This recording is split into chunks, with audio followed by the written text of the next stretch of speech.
როცა ფიქრობ ბაბუაჩემზე, იცით საფრანგეთში იყო ჟენერალ დე გოლი. ჩემთვის ბაბუაჩემი იყო ჟენერალ დე გოლი საქართველოს. ნოე ჟორდანია პრეზიდენტი. საქართველოს პრეზიდენტიდან როზეფ მაისმა ჩამოაყენა. როზეფ მაისი არის დაბადების დღე ახალი საქართველოსა. ამ დღეს გამოსდა ის ერთი მთლიანი, მორიგებული და ერთი აზრი დამცველი. ამ დღეს გამოსდა საქართველოს ხალხი შეგნებული, შეგაფშირებული და სისხლიანი. როზეფ მაისი საქართველობა ერთდროულად გამოეყოცილებდა. გამოვიდა მის თხრობიდან დალეცა მისი ბოკილები და მოიპოვა თავისუფლება. 26 მაისი ჩვენთვის ძალიან ჩვენთვის დიდია. ძალიან მნიშვნელოვანია. ხო, ეს კარგი. როზეფ მაისი საერთაშორისო ოჯახს ემატა ერთი ახალი წევრი. ჩვენი ბაბუა იყო მართლა კარგი ბაბუა. ძალიან და მე კიდევ იყო მართლა დიდი კაცი, იმიტომ მე მახსოვს მის ოთახში იყო მთელი წიგნები პლატონის, დიდი ფილოსოფიის. და ძალიან ბევრს კითხულობდა, ჰქონდა როგორც ხალხურად იდეალი. და ასეთი კაცები, ჟენერალ დე გოლი, ბაბუაჩემი კიდევ იქნებოდა, ჩემი ფიქრით აღარაა ახლა. იმიტომ რომ იცით რა არის? საუბრობთ პოლიტიკა აღარ არის როგორ თქვა ასეა დაბლა პოლიტიკას აღარ ამოყავს ესეთი ადამიანები ზედაპირზე ხო აღარ ეს მართლა დიდი ადამიანი და ბაბუაჩემი მე როცა ვიყავი 67-ში პირველად საქართველოში ყველა ლაპარაკობდა ბაბუაჩემზე ძალიან გამიხარდა როგორ იყო ეს ყველაფერი იმიტომ რომ დიდი კაცი იყო რაც ვუქმობდით იყო 26 მაისი ხდებოდა მუდამ იყო მაგალითად დიდი დარბაზი გამოდიოდნენ სიტყვით მე ჩვენ ბავშვები გამოვდიოდით ცეკვავდით ქართულ ცეკვებს იყო ჯგუფები მღეროდნენ ბუფეტი იყო მხოლოდ ქართული საჭმელებით და ასე და ვიკრიფებოდით ეს იყო 26 მაისი ძალიან ვამაყობდით ჩვენ ბევრი ვიყავით ლევილში ის რომ შარტო იქ ვიყავით როცა იყო ომი მე პატარა ვიყავი მათ იქ ვიყავით და ბაბუა სულ ხედავდით ისე რომ ძალიან გქონდა რომ თქვა დისციპლინა მაგალითად ჭამდა ყოველთვის იგივე საათზე და მე ყოველ დილას მიდიოდა ისე რომ არის ბაღი და დადიოდა სპორტს აკეთებდა და დადიოდა სპორტი ესე იგი სიარული ხო და მივხვდებოდა ყოველთვის ეს ყოველდღე უნდა გააკეთო და უნდა ჩვენთვის პატარა ვიყავი რა ვუყურებდი როგორც ყველაფერი იცოდა რა ისე რომ რა იყო კარგი იმიტომ ძალიან ძნელი იყო მან მაგალითად ფული არ ქონდათ ყველაფერი მაგრამ ეს არ უყურებდა მაგას კითხულობდა ბევრი ხალხი მოდიოდა ლაპარაკობს მისთან ლაპარაკობდა ისე რომ არ დაგვაბიცდება რასოდესად არა მაგრამ ხალხი როცა ხედავდა ბაბუას ამბობდა ეს დიდი კაცია ლევილში ომის დროს იყვნენ საღამოს ღამე თოფები ასეთები ისმოდა და კიდევაც თვითმფრინავიდან იყო ხო და მიდიოდნენ ოჯახები ბავშვებთან ერთად დაბლა და დაფარული იყო ადგილები და დედა მეუბნებოდა რომ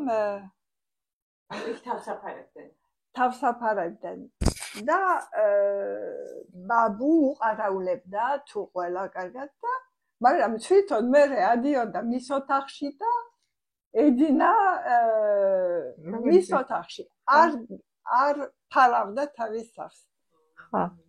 ესე იგი სხვანაირი ადამიანი იყო აუცილებლად ჩემი ფიქრით. მე პატარა ვიყავი რომ გადაიცვალა, მაგრამ მაინც რაც დაწერა, ბევრი წავიკითხე, მისი მოგონებები, კიდევაც გადავთარგმნე ფრანგულ ენაზე. მე ვარ პატარა ფრანგი ქართველი გოგოს დედა და მე ვიცი როგორი ძნელია მას ვასწავლო ქართული ენა. არ უნდა. მისთვის მშობლიური არის ფრანგული და აი ყოველდღიური ჩხუბი გვაქვს იმაზე, ბრძოლა, რომ მან ქართულად მიპასუხოს. თქვენ როგორ მოახერხეთ? დედაჩემმა, მამაჩემმა და ჩემი ვაჟი ტარიელი ქართულად ლაპარაკობდა, რასაც პატარა იყო და ახაც კარგად მისი მამა, მეუღლე იყო ფრანგი. და ამბობდა, ეს ჩემი შვილი ფრანგულად ლაპარაკობს, ჯერ ქართულად. ეს საფრანგეთში ვიყავი. ჩვენ ვისწავლეთ ასე, იმიტომ ოჯახში ქართულად ლაპარაკობდნენ. ეს იყო. და ასე ტარიელი რომ დაიწყო ლაპარაკი, ეთერი გასტროლებზე იყო, მამამისი ჯარში იყო და ჩვენთან იყო ეს ბავშვი. და იმან რომ ტარიელმა რომ დაიწყო ლაპარაკი, ქართულად გამოუვიდა სიტყვები. ამიტომ ეთერი რომ ამბობს რომ მისი მეუღლე ამბობდა, როდის შევძლებ ლაპარაკს ტარიელთან. დედას სულ მეუბნებოდა. ხო, მოგესა. ეს მითხარი ქართულად. მეც ასე მეუბნებოდა. ეს მითხარი ქართულად. მხოლოდ ვთქვათ, მეტროში ვიყავი ან სადმე და მინდოდა ჩუმად მეთქვა რამე, მაშინ ქართულად ვეუბნებოდი. ეგება თქვენ გოგონას უნდა უთხრათ, თუ გინდა რომ ხალხმა არ გაიგოს ჩვენ რომ ლაპარაკობთ ერთად, უნდა ისწავლო ქართული ენა. ვისწავლე ქართული ლექსები. და როცა იყო ბევრი ქართველები მოდიოდნენ შობას, მაგალითად, იყო ქართული ცეკვა და მე ყოველთვის ვამბობდი ლექს. და ჩვენ უნდა ვთქვათ მათ, რომ იყო კეიფები აქა. და ჩვენი მამა იყო ძალიან დიდი თამადა. და ყოველთვის იყო თამადა, ამბობენ, უნდა იყო თამადა. სტიროდის უსწრაფოდ ანა ვიცინოდით. ასეთი ისე იცოდა ლაპარაკი რომ აცებულები იყვნენ. და ლევილში მახსოვს რომ ველით მამას რომ მოვიდეს ჩვენთან სადილად. და დედა იძახის, სადა დაიკარგა და გავედით გავეთ. და რას ხედავთ? მამა არის და მის ირგვლივ ხალხი, ქართველები, მემარჯვენეები, მემარცხენეები, ყველა ერთად. გვტებიან სიცილით. მამა ყობა ანეკდოტებს, ისეთი მართლა მშვენიერად იცოდა ლაპარაკი. აწირებდა და აცინებდა ხალხს. და ჩვენს დავრჩით და დავიწყეთ მოსმენა და ჩვენს მოვხდით სიცილით და მერე ვისადილეთ მოგვიანებით. ლევირი პატარა საქართველო იყო. ისე ბავშვები ყველანი ლაპარაკობთ ქართულად და თამაშობდით ისე. ჩვენთვის იყო როგორც ცოტა საქართველოში ვართ. რამდენი იყავით? ბევრი იყავით, ან მთელი ხელისუფლების ეთერის დროს მეტი იყვნენ. მეტი. როცა ვიყავით, მართლა კი ვიყავით, ну, რა ვიცი, 15-16, ხო. აგერ არის სურათი, ხო. და ჩანან. ეს 15 ბავშვი, ხო? შეკრებილი, საფარლები. ლიტერატურა ქართული მართლა დიდია. მე ლექსებით მშვენიერია. აკაკი წერეთელი, სულ ვამბობთ აკაკი ხო, სულ. მაგრამ ახლა ძალიან დიდი ხანია. ესე იგი რაც ვიცი ქართულად იხულობთ ქართულად. ახო ქართულად. იცით როცა ვიყავი. ესე იგი პრაქტიკა ყველაფერში. ახო პრაქტიკა. თუ არ წაიკითხე, მერე ვეღარ წაიკითხავ. ხო, იგი საჩქაროდ. ეს წიგნი ფრანგულად დავწერე, მერე გადაითარგმნა ქართულად, მაგრამ მე შემეძლო კონტროლი. ესე იგი, ვხედავდი, წავიკითხე, თუ რამე შეცდომა იყო, თუ რაღაცა სწორი არ იყო, მაშინ აგერ ბაბუაჩემმა დამიტოვა მე თითქმის არ ვარ სურათზე, სადაც ბაბუ არის და მაგრამ ეს შევინახე წერილი რომ მომწერა. ჩემო საყვარელო შვილიშვილო ქრისტინე, გაკოცებ ბევრს, შენმა წერილმა ძალიან გამახარა. კარგად სწერ ქართულს და კარგად გამოთქვამ შენს კარგ გრძნობებს ბაბუსთვის. დამიკოცნე შენი დედა და ეთერი, როდის ვნახავ, მომწერე ხშირად, შენი საყვარელი ბაბუ. ყოველ წელიწადს იყო დღეობა ბაბუაჩემის. და მთელი ქართველები მოდიოდნენ. და ძალიან კარგი სურათი გვაქვს მთელი ოჯახი რომ არის, იცი, დიდი სუფრა. და ბაბუაჩემი არის შვაში, ეთერი ბავშვი რომ არის, დააგერა, ნათელა და რეჯები, ეთერი, მამა სადმე უნდა იყოს აგერ, მამა. ვიფიქრე, შვილიშვილები ბევრი ყავდა.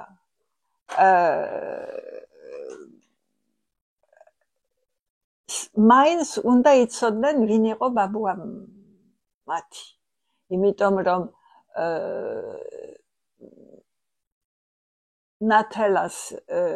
ნათელა არ ლაპარაკობდა ქართულად და მისი შვილები არ ლაპარაკობდნენ ქართულად. რეჯებს ესმოდა, მაგრამ ეძნელდებოდა, ვერ კითხულობდა და ასე დავიწყე გადათარგმნა ნელ-ნელა, იმიტომ რომ ოჯახმა გაიცნოს მათი იცოდნენ ნოე ჟორდანია პრეზიდენტი და ეს, მაგრამ ვინ და როგორ მსჯელობდა მისი ცხოვრება და ყველაფერი და ამიტომ გადავთარგმნე. წიგნი რომ მე გადავთარგმნე ფრანგულად, აგერ გამოუშვეს, მაგრამ არ ნახა, რომ იყო დაბეჭდილი და რომ გადაიცვალა მის გვერდით დადვეს. ჩემი წარსული. დედა ძალიან ნიჭიერი იყო ენებში და ლაპარაკობდა რამოდენიმე ენებს. რუსულს, ქართულს, ფრანგულს მშვენიერად. ხო და ძალიან უყვარდა მისი ბებია ქრისტინე, ესე იგი ნოე ჟორდანიას დედა. და ერთ მშვენიერ დღეს გაიგეს, რომ ავად არის, მძიმეთა ავად არის და დედამ გადაწყვიტა, რომ უნდა დაბრუნდეს საქართველოში. და დედამისმა უთხრა შეუძლებელია, რომ ჩახვალ დაგიჭირებენ. როგორ დამიჭირებენ, მე პოლიტიკაში არ ვერევი. ხომე შენ ხარ ნოე ჟორდანიას ქალიშვილი. ანუ უნდა წავიდე, შეუძლებელია, ბებია ისე დღეში არის და ჩვენ არავინ არ ვართ, რომ მოუაროთ. და გააგზავნა მამამისმა მისცა, ახლა აღარ მახსოვს გვარი, რომ ვინმე საქართველოში კომუნისტი გააგზავნა წერილი, რომ თხოვა, რომ მომეცით ნება, უფლება, რომ წავიდე საქართველოში და მიიღო ეს უფლება. რომ ჩავიდა საქართველოში, ბებია ქრისტინე გამოცოცხლდა. და აგერ არის მშვენიერი სურათი გადაღებული იქ რომ ჩავიდა ბებია ქრისტინე და დედა ჩემი. ეს იყო 1924 წელს. მაშინ ბათუმში იყვნენ. და და დაიწირეს დედა და მისი ბებია. მაგრამ ბებია ქრისტინე სუსტი იყო გულით და სულ გული, ესე იგი, აღარ მახსოვს როგორ ამობენ ქართულად, ესე იგი გული წავიდოდა. და გაუშვეს ციხეში აღარ დატოვეს, მაგრამ დედა დარჩა. და მეუბნება დედა ჩემი. მე მაინც მეშინოდა, მაგრამ ფიქრობდი, მე ვიქნები როგორც ჟანდარმი. ვაჩვენებ რა არის, როდესაც არ ბედავდა, რომ არ გეშინია. მოვიდა დღე, როდესაც კი არ გამოუშვეს. დაიწყეს შეკითხვები და უთხრეს. რაღაცა იპოვეს, ესე იგი, იარაღივით, ესე იგი, რომ დოფ, არ ვიცი ქართულად როგორ ამბობენ, რომ დოფ იმაში თოფში. ტყვია. აგერ თქვენ იყავით დამждარი და ტყვია იყო თქვენს გვერდზე და დედამ შეაგინა მაგრად და თქვა შეშტერო, რა უნდა ვქნათ მხოლოდ ტყვით. ბოლოს და ბოლოს გაძლო თურმე ბებია ქრისტინე ყოველ დღე მოდიოდა, ციხის წინ ლოცულობდა, ტიროდა, გამოუშვით ჩემი შვილი, გამოუშვით ჩემი შვილი და ბოლოს უმფროსი იმ ციხის უმფროსმა უთხრა დედას, მე მაინც არ მინდა ჟორდანიას სისხლი ხელებზე მქონდეს და გაუშვეს და უთხრეს ახლავე წადით უცხოეთში, სხვანაირად ვერაფერს ვეღარ ვიზამთ. და ასე ბებია ქრისტინემ გააცილა მატარებელში და დედა ჩავიდა სტამბოლში, სადაც იყვნენ ქართველები.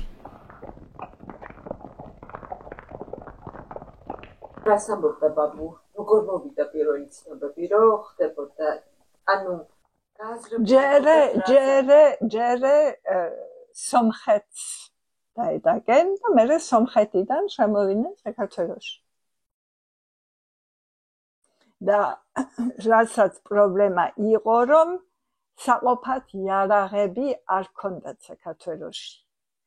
და მიწერეს ეს ევროპის დემოკრატებს, მაგრამ არ გაუგზავნეს ეს იარაღები. და უნდა ეკნათ. იბრძოლეს როგორ შეძლეს. მაგრამ ხელი არ მოაწერა კაპიტულაციაზე. ესე იგი, იყო ნაწილი, რომ ამბობდა კაპიტულაციაზე უნდა ხელი მოვაწეროთ. მაგრამ თუ კაპიტულაციაზე ხელს მოწერდნენ, მაშინ ნიშნავდა, რომ საქართველო დაკარგული იყო, მისი დამოუკიდებლობა აღარ არსებობდა.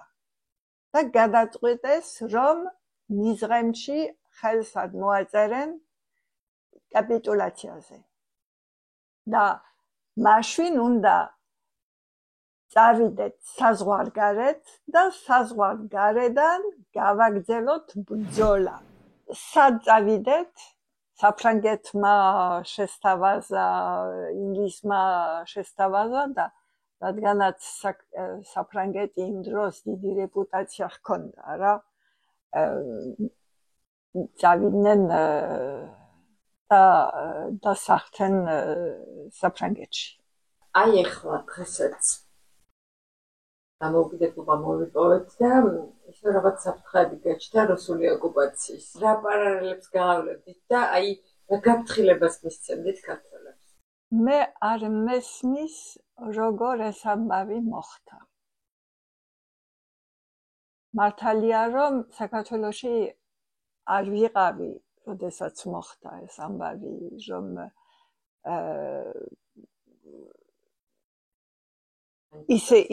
ისე გამოვიდა, რომ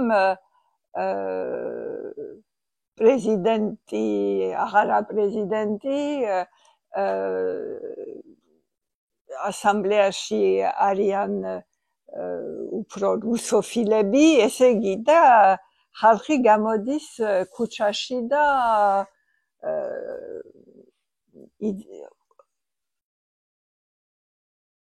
აღარიციან რაკნან რომ დარჩენ დამოუკიდებელი რა თქმა უნდა ჩემი სურვილი არის რომ საქართველო დამოუკიდებელი იყოს მაგრამ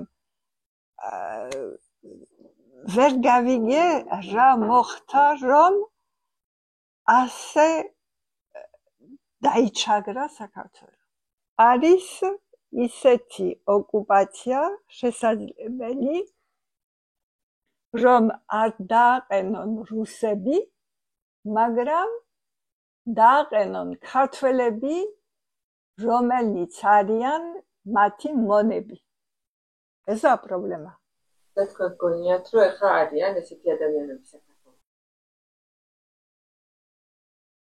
ვერ ვიტყვი მაგრამ როგორც ჩანს ეს ახალი თავრობა არის რუსოფილი, ნო?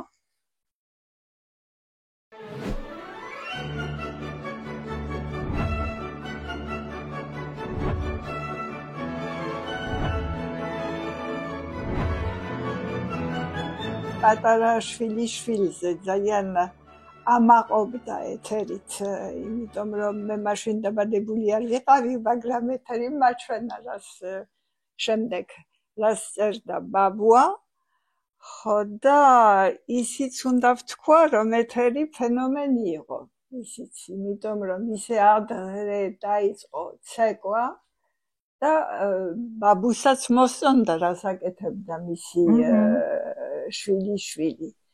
საოცარი იყო. ერთი ხო? ეხლა ასეთი აი ეს ცალკე მინდოდა მეკითხა, მაგრამ ბაბუს დამოკიდებულება თქვენ ცეკვაზე. მოდიოდა ესწრებოდა თქვენ კონცერტებს, გატარებდა ცეკვაზე დაყავდით? მოდიოდა კონცერტებზე. ქართული ცეკვებიც ესე კარგად იცით ქალბატონოზე. ვისწავლე, შენს ვიცოდი და ისიც დიდი ლიფარი რომ იყო, სერლიფარი, ერთ დღეს ვიცნობ იმასთან ვიცეკვე რა სურათი, მითხრა უნდა მასწავლო ქართული ცეკვა და ერთად მაგ სურათი ლეკური ხო? ხო და თეატრში გაჩვენეთ ხარ. ეს რომელ თეატრში ელისეიზე თუ მონტე-კარლოს თუ რომელი თეატრია ეს? პარიზში იყო, პარიზში. და ხომ იცით ლიფარმა დადგა Le Prisonnier du Caucase. ეს როგორც ხარ ეს დიდი ბალეტია, შოცა რუსთაველზეა, შოცა რუსთაველზე. შოცა რუსთაველზე და ეს ძალიან ლამაზი ბალეტი იყო და მოცეკვავები, დიდი მოცეკვავები, რომ ვიცნობდი, ცეკვავდნენ ქართულ ცეკვას. ხო, ჟანინშარა, ივეთ შუვირი ესწრით ცეკვავდნენ, ხო. ეს მონტე-კარლოში იყო, მონტე-კარლოში. ხო. ქართულ რიტმებზე, ქართულ მოძრაობებზე რა რეზონანსი იყო? მოსწონდათ. ქართული ცეკვა ძალიან უყვარდა საფრანგეთში. მე რომ მქონდა თეატრი ჩემი მეუღლესთან ჟაკ დუის სიმღერა მომღერალი. ბერჯერ დაპატიჟებელი კი არ იყო ცნობილი მომღერალი. ცნობილი. დაპატიჟებ ვიცი რომ სკოლა გახსენეთ. ხო. დაპატიჟებ ქართველები. და ბავშვების ისე კარგად იცეკვენ. და ფრანგები მოდიოდნენ, ეს მართლა საოცარი იყვნენ ბავშვები, რომ გამოდიოდნენ სცენაზე და ცეკვავდნენ ქართულ ცეკვებს. ცეკვა და სიმღერა. სიმღერა დიდი რამეა. ეთერის დაპატიჟეს სკალა დე მილანში 3 თვით. და დედამ თქვა ვერ დავტოებთ, წამიყვანეს, ესე იგი სკოლაში აღარ ვიყავი. ხო და ეთერი იცეკვა კოპელია, ესეთი დიდი ამბები იყო, თელი ძალიან აღტაცებული იყო პუბლიკა. ეს რა არის ქალბატონო? ეს არის როცა 90 ჩემი ჯგუფი წავედი. ეს არის ტარიელი, ჩემი ვაჟი, მე, ჩემი მეუღლე ეს ვაჟი ჟორდანია რეჯურჟანია.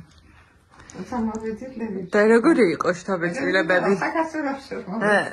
პირველი ეს რომელი ვიზიტი? ეს მეორეჯერ. პირველი მაგ სურათები ჭაბუკიანთან ლოცავი ცეკვე 67-ში.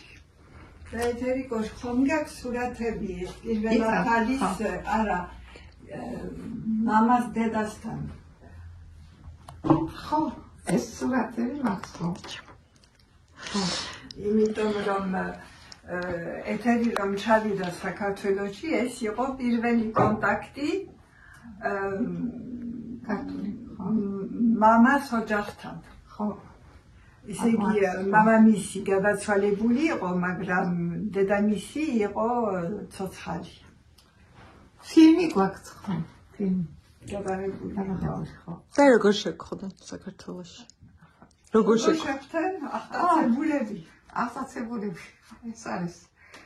ხო, ისე ყვავილებით აეროპორტში მერე აღარ უშობდნენ, სადაც არ დადიოდა. ისეთი დიდი ამბავი იყო, შემიძლია ვთქვა, რომ როცა ქუჩაში მივდიოდი, ერთი წუთი არ შემიძლია დარჩე მარტო, მოდიოდა. იმიტომ რომ ქართველი მოცეკვავე პარიზა, მაგრამ ბაბუა ჩემზე ლაპარაკობდნენ. ეს განახარდა. ისე რომ როცა გათავდა წარმოდგენა, რომ მივეცი ჯიზელი მაგ სურათი ჭაბუკიანთან გაჩვენებთ, მე გავედი და ძალიან ბევრი ხალხი და ყველა ლაპარაკობდა ჟურნალისტებთან. იცით რა მაინტერესებს? ვის შენიშნა თქვენი ტალანტი პირველად და როგორ მოხდა, როგორ მოხდა? 4 წლის როცა ვიყავი, უკვე ცეკვავდი, სულ ვეუბნებოდი დედას, უნდა მე და ვისწავლო ცეკვა. ხო და ერთ დღეს ვიყავით სამოაში, ეს საფრანგეთში და ქუჩაში მე ვცეკვავდი, 4 წლის ვიყავი. და იყო, როგორ თქვა, პირველი ჰოტელი და აკეთებდა რაღაცა ფიესტას და უცხადა ზარჩემს, უნდა მოხვიდეთ ჩვენ ეს პაწარა გოგურობა და იცეკვებს. მე ძალიან სერიოზულად გავაკეთე მიზანსცენი ყველაფერი, ვიცეკვე, მაგრამ ზალაში იყო პიანისტები, დიდი სერლიფარი რომ იყო. და მოვიდნენ და უთხრეს ზედაჩემს, უსათუოდ უნდა ეს პაწარა გოგო წავიღო. იცეკვს, ისწავლოს. მოგცა ხო, მისამართი, ძალიან დიდი ბალერინა იყო, მადამ ეგოროვა. როცა მოვედი, შემხედა ასე და ასე პაწარას მე არ ვიღებ. ბევრი სურათებია, ეს კიდე პაწარა როცა ვიყავი, ეს დიდი მოცეკვავე იყო, როლან ბუტი, მაგრამ მერე ეს წინგში იყო ეს, როცა ვიყავი 9 წლის, ეს როლან ბუტი კიდე დიდი ქორეოგრაფის მოცეკვავე. ეს ჩემი ისა, მაგრამ ბოლოში მერე არის ჭაბუკიანთან. ეს თერი ხო, ჩემი სურათები კიდევ. ეს რა როლია, კაპიტანე? ეს არის ანტინეა, ატლანტიდე. ეს ტიგნი იყო, პია ბენუასი. ესაც კიდე ანტინეა. ესა მერე ეს რეპეტიცია არის რომეო ჯულიეტ. მერე კიდევ ეს 12 წლის ვიყავი. ვიცეკვეთ პარიზში, ლონდონში, ნიუ-იორკში, ყოველდღიან. ეს კიდე მე სკალად მილანში, რომ ამბობდა ქრისტინე, რომ ვიყავით სკალად მილანში. იქ ვიცეკვე. ეს კიდე სერიოზი მეჩე, კიდევ ლა. ეს საინტერესო, იმიტომ რომ დეკორაცია არის დიდი მხატვარი სალვადორ დალი. ეს იმან გაკეთეს. და მე ვიყავი იზოთ. ეს კიდე ბალონჩინისა. ეს ქართული ცეკვა. ქართული ცეკვა, ხო. ეს კიდე ეს ლიფართან. პაზარა 6 წლის ვიყავი და აქ 20 წლის ვიყავი და ლიფარი. ძალიან ცნობილი იყო ყველგან. ჭაბუკიანი. ვარა ჭაბუკიანი და მე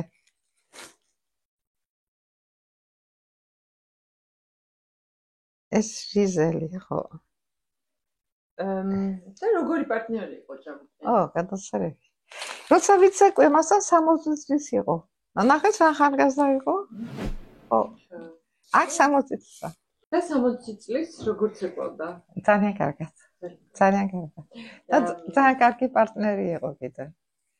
ასე ერთი ხელით ამიყვანა ასე ძალიან გახარებული იყო რომ იცეკვა ეთერი ბავასთან.